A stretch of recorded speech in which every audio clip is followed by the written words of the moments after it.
Doki. So I've spent over like $40,000 nearly on TikTok ads. Been running them for about 5 or 6 months now profitably. And these are all the core things that are important I've found with running TikTok ads. So firstly, I'm just going to talk about campaign setup. I'm actually just going to walk you through it. I'm just going to show you exactly what to do. So you want to go app promotion, app install, yes to iOS 14, select your app, name it whatever, set your budget. I always start at like 50 if I'm testing creators, but you can obviously put whatever you want if you want faster results. Optimization and bidding, in-app event, subscribe, absolutely. These ad platforms are going to give you exactly what you tell them. So if you ask for installs, it's going to give you the cheapest fucking installs. If you ask for subscriptions or trial starts, it's going to give you the cheapest subscriptions and trial starts, right? Like, don't run install campaigns, not even for trying to find winning creatives, because subscription campaigns actually get you results. And the difference between finding creatives is zero in terms of cost, because actually some creatives work for subscription campaigns, but not for installs and vice versa. Anyway, yeah, $50 budget. We want to start this straight away. Audience settings, I always like to start with the United States and make sure that they're English speakers, just because my app is in English and my ads are in English. And then down here, you can suggest, just like Meta's like Advantage Plus thing, you can suggest an audience, but I like to keep this nice and broad just because TikTok's AI is just way smarter than me and will dig out audiences where I never expected it. Placements, select placement, disable Pangle, disable Lemonade. You don't want views. You don't want to pay for views in random areas, right? You just want this on TikTok. Don't allow video downloads because you just don't want people stealing your ads or whatever. Then lastly, in the ad setup, and the important thing here is all I do is just chuck all of my fucking ads, whether it's 20, 30, 40 ads, in a singular ad set, right? And so in here, you want to disable auto selection, and then you want to upload all of your ads. I'm just going to keep auto selection for the sake of this video, but don't fucking use that. It doesn't work. Then obviously you want to select your TikTok profile, put in text like unlock your potential. That's what shows down here.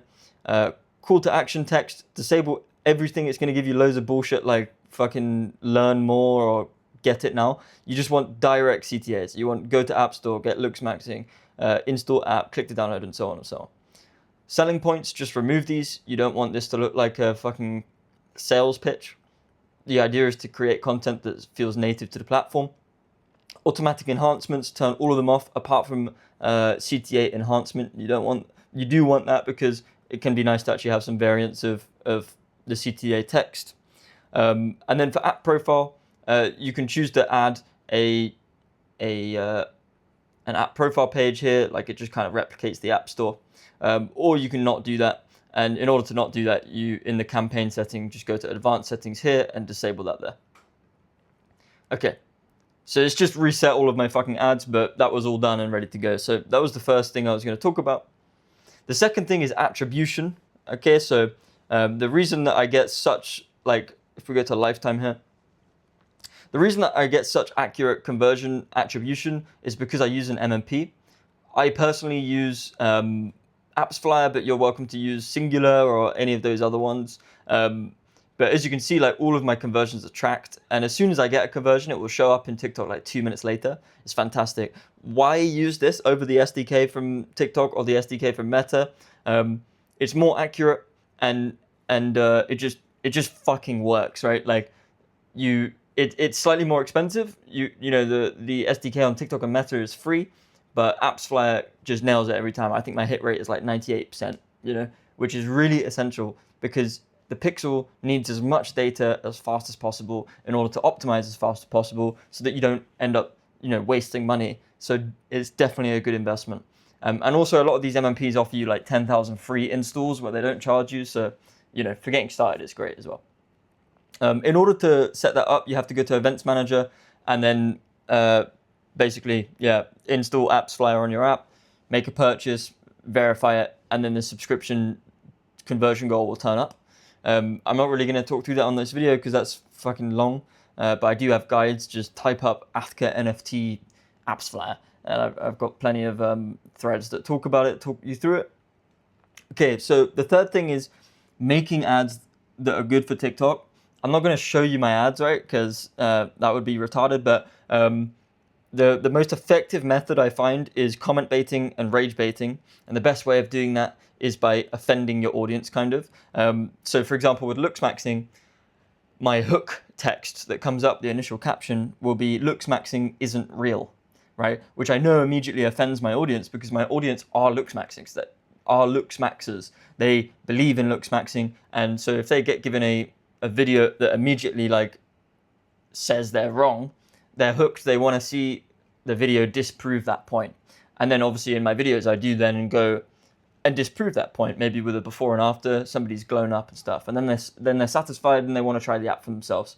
Comment and rage baiting is such an effective method of lowering like your CTR and lowering your cost per click and CPMs. Absolutely do it. Like, yeah, people respond better to negativity than positivity. At least it hits deeper, like emotionally. So definitely try that if you haven't already. The last thing is going to be, no, not last thing, but this next one is going to be identifying winners, right? Like when do you know that you've got winners? So if I go in here into this campaign I ran for ages, basically you can see all of my ads here. And if we just show a bit more data, yeah, you can see I've spent quite a lot on just this campaign. The main and absolute like truth metric is cost per conversion, right? So for me personally, anything under like $25 is a good CPA. That's because I've sort of made a rough calculation on my average sort of LTV of a paying user, which seems to be like $30 to $35. So anything around that anything under that is fantastic. And this is an absolute truth teller of like whether your ads are profiting you or not. But there are other ways of seeing like maybe ads are worth putting money into, right? Because obviously it's great when you found a winner, but the process of finding winners is kind of annoying because you have to invest a bit of money and lose money until you find a winner. And then when you find a winner, you end up making it all back like 10-fold, 100-fold, whatever. So these metrics, a lot of people call vanity metrics, right? Cost per click, cost per milli, or however you fucking say that, and CTR, right? So CTR is, I would say, not a vanity metric because generally when my CTR is 1% and above, it gives me good CPAs. But again, cost per conversion is the absolute truth. But the other ones, like while I'm exploring with new ads and trying to find winners, is if CPCs are below like 50 cents and CPMs are below like $8, I'm going to give it a good amount of budget and let it run with it. I'm just going to check I'm fucking recording. Yeah. In order to see if it works. Give every single ad you have at least $50 of budget in order to find out if it's a winner. Otherwise, you're starving it and you're making conclusions off of complete guesses, right? You need to give it enough money to sort of explore the audience and try and zone down and find the ideal target audience for that ad. And you can see here that like this ad actually gave me way better CPAs than this ad, which is super interesting and actually has a lower CTR than the CTR of the main one, right? So again, these metrics, you know, take them with a pinch of salt. But obviously, if your CTR is 0.1%, then you kind of know that it's not working. If your CPC is $3, again, you know it's not working. If your CPM is fucking $50, again, you know it's not working, right? But you can make an educated sort of guess, and in order to take a risk and like give it a bit of budget where you know you're going to lose money, but eventually it might pick up and you might find a winner. Because again, at the end of the day, if you find a winner, you have 4 or 5 months of fucking profiting on it, you know? So yeah, that's what I'd say is, you know, don't be afraid to spend a bit in the beginning in order to discover winners, because winners will pay you back. The last thing is scaling winners. And a lot of people like to have like separate campaigns for scaling, but I don't do that at all. I actually just gradually increase the budget of the campaign that I'm running. And it's really simple. You just go click edit on the budget on the campaign and increase it, but never increase it by too much, right? You only want to ever increase your spend by about 20% every 3 days or so. You absolutely can just like double your budget if you want. Just be aware that in the first couple of days of doing that, you might get pretty, skewed rubbish results. The only reason for that is because TikTok is like, if you give it a fuck ton of new budget, it's going to start scrambling to try and spend that budget. So it's going to start putting it in really random places in order to try and like unearth new audiences and demographics, right? So if you're comfortable with taking a hit on the spend in order on your money or returns in order to like increase your budget really quickly and get fast results, absolutely do it. But if you want to like sort of manage that and stay profitable as you scale, only increase by like 20% every 3 days. And yeah, that's pretty much it. I mean, there's not much else to be said. This is pretty much everything I know about running ads with TikTok after like 40K spend. And yeah, it's just these loads of little things, you know, that if you put them all in the right place, you kind of maximize your chance of success.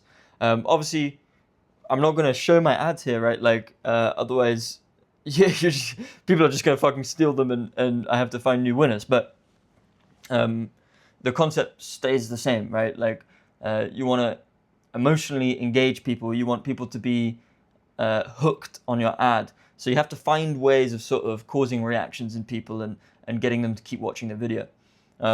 Yeah, that's everything. I hope that you learned something from this and good luck with it.